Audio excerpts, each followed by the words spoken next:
संयुक्त राष्ट्र सुरक्षा परिषद में भारत ने आतंकी गतिविधियों के लिए बच्चों को भर्ती किए जाने का मुद्दा उठाया। भारत ने कहा कि वैश्विक आतंकवाद में नया ट्रेंड उभर कर सामने आ रहा है।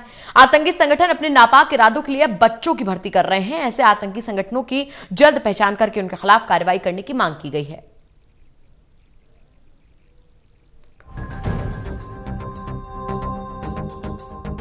भारत ने सुरक्षा राष्ट्र परिषद में आतंकी संगठनों में बच्चों को भर्ती कराने का मुद्दा उठाया है।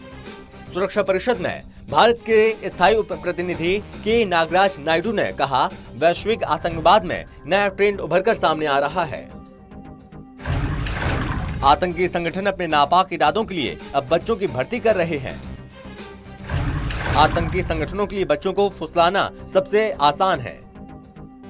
बात चाहे आतंकी गतिविधियों में शामिल करने की हो या फिर उन्हें ढाल के तौर पर इस्तेमाल करने की। सुरक्षा परिषद में भारत ने कहा, हमारी सोच है ऐसे आतंकी संगठनों की जल्द पहचान करने और उनके खिलाफ कार्रवाई करने की है।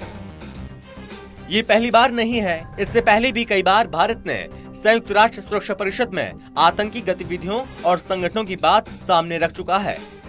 इससे पहले पाकिस्तान का नाम लिए बिना कहा था कि वैश्विक स्तर पर जिन देशों को आतंकवाद का प्रायोजक माना जाता है, उन्होंने कोविड-19 महामारी का इस्तेमाल आतंकवादियों की भर्ती और घुसपैठ की गतिविधियों के लिए किया ताकि आतंक के जहर को फैलाया जा सके। इसके साथ ही भारत ने कहा कि भारत और अन्य देशों ने वैश्विक स्वास्थ्य संकट के इस दौर में टीकाकरण अभियान चलाया और दूसरों की सहायता की। लेकिन कई ऐसे देश हैं जो आतंकवाद का समर्थन कर रहे हैं और घृणा की बात बोल रहे हैं, साथ ही मिथ्या प्रचार में लगे हैं।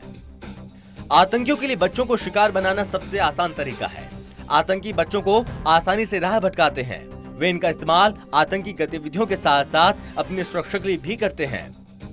भारत चाहता है कि ऐसी घटनाओं पर काबू पाया जाए। बच्चों को आतंकी संगठनों में शामिल होने से रोका जाए। बच्चों को सही दिशा मिले। उनके सुधार और बचाव के लिए काम करने की जरूरत है। ऐसे आतंकी संगठनों की पहचान कर उन पर कार्रवाई की जानी चाहिए। कुछ सालों में आतंकी गतिविधियों के लिए संगठनों में बच्चों की भर्ती की संख्या में इजाफा हुआ है। बच्चे तेजी से आतंकी संगठनों में शामिल होते जा रहे हैं। Special desk, total news.